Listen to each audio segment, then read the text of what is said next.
This is a super loaded question.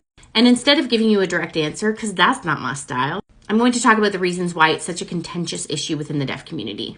So it really has to do with the medical perspective that deafness is an abnormality that needs to be cured. And historically, that's how cochlear implants have been marketed, as a cure for deafness. And because deafness is not only a disability, but it's also a cultural and linguistic minority, many people within the deaf community feel as though it's erasure of their deaf community and deaf culture. Cochlear implants should be viewed as a tool, not a cure. And as with any tool, there's no one-size-fits-all solution. And historically, cochlear implants have been marketed as a fix-all solution for the deaf, which is what deaf people have been fighting against for hundreds of years.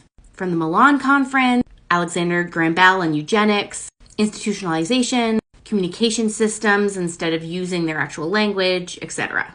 The way the cochlear implant works is there's two pieces. There's the internal piece that is surgically implanted, and then there's the external piece that goes behind the ear, and it's attached to that internal piece by a magnet. So number one, there's inherent risk to any surgery, and that's something that people have to weigh. Many people in the deaf community feel as though it's unfair for parents to make that decision for a child for an elective surgery. The surgery will remove any residual hearing. So if the cochlear implant is not attached, that person is profoundly deaf.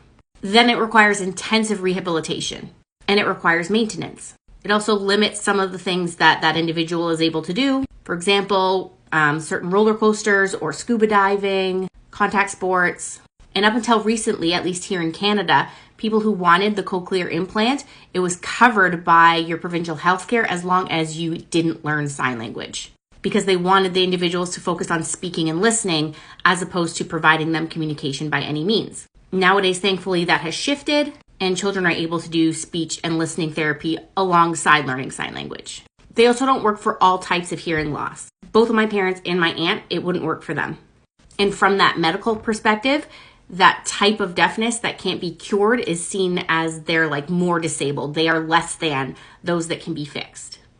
I think that while receiving a diagnosis of a child being deaf might be overwhelming to parents, it's important that they receive all the information ahead of time. And that includes information about the deaf community, sign language, etc., and meeting deaf adults so that they can understand that like deafness doesn't mean broken.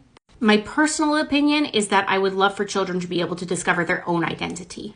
It's a very personal, very individual decision. There's no one-size-fits-all approach. And when parents are faced with this decision, they need to know all the pros and cons, all the costs, both monetary and social and medical, and that if they choose to go ahead with implantation, that they don't completely disregard that their child is still deaf. And so help them find that deaf identity.